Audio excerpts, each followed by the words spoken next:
Hey, good morning. Brian Smith from The Way back with you, talking in First John again as we continue our series through the book of First John, a sermon series entitled Perfected. I wasn't there this last Sunday as Dr. Russ Woody, preached through First John chapter 2, verses 1 and 2 on the doctrine of propitiation, and I'm sure that he knocked it out of the park. Everybody I talked to said it was a great message, and so thanks to Dr. Russ Woody for filling in for me while I was at Trace Diaz and having a blessed and a great weekend. But we're back in First John chapter 2 this week. Hopefully you're keeping up with your memorization. I'm doing okay so far. I'm staying on schedule.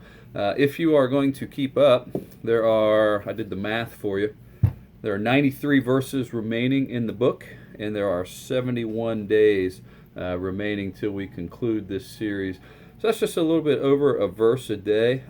If you only do that, we should be able to do that. So I'm going to keep on keeping on.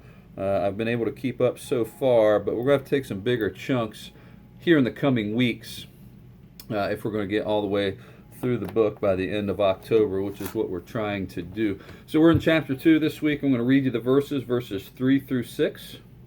And the verses say, starting in 1 John chapter 2, verse 3.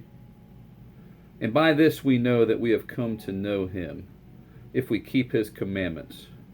Whoever says, I know him, but does not keep his commandments is a liar, and the truth is not in him. But whoever keeps his word, in him truly the love of God is perfected. By this we may know that we are in him. Whoever says he abides in him ought to walk in the same way in which he walked. Now, John gives us some purpose statements about why he wrote this letter. And a mentor of mine was telling me one time if he had somebody that he was wondering about their belief, whether or not they believed the Gospel of John, because John tells us in the Gospel of John that he is writing these things so that you may believe. He wrote the Gospel of John as an evangelism, as an outreach to impress the gospel into the hearts of non-believers that they may believe.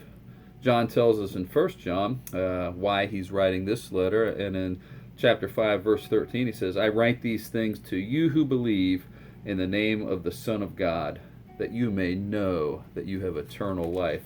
And so this mentor of mine was telling me, sometimes people question their salvation. Am I truly a child of God? Have I been saved? And sometimes that comes with different struggles or things they're working through, or maybe, the enemy has induced some doubt into their minds. And so, there might be times where maybe you have doubted your salvation.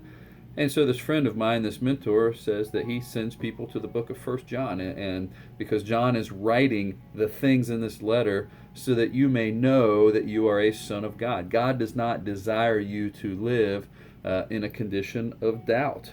And here in these verses 3 through 6 of chapter 2, he actually uses that language. He says, this is how we know that we know him.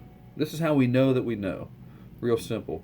If we keep his commandments. Now that means a lot. There's a lot of implications to that statement right there, and we'll dig into some of those implications this weekend. But it goes on to say, if you say that you know him, but you don't keep his commandments, you're a liar, and the truth is not in you.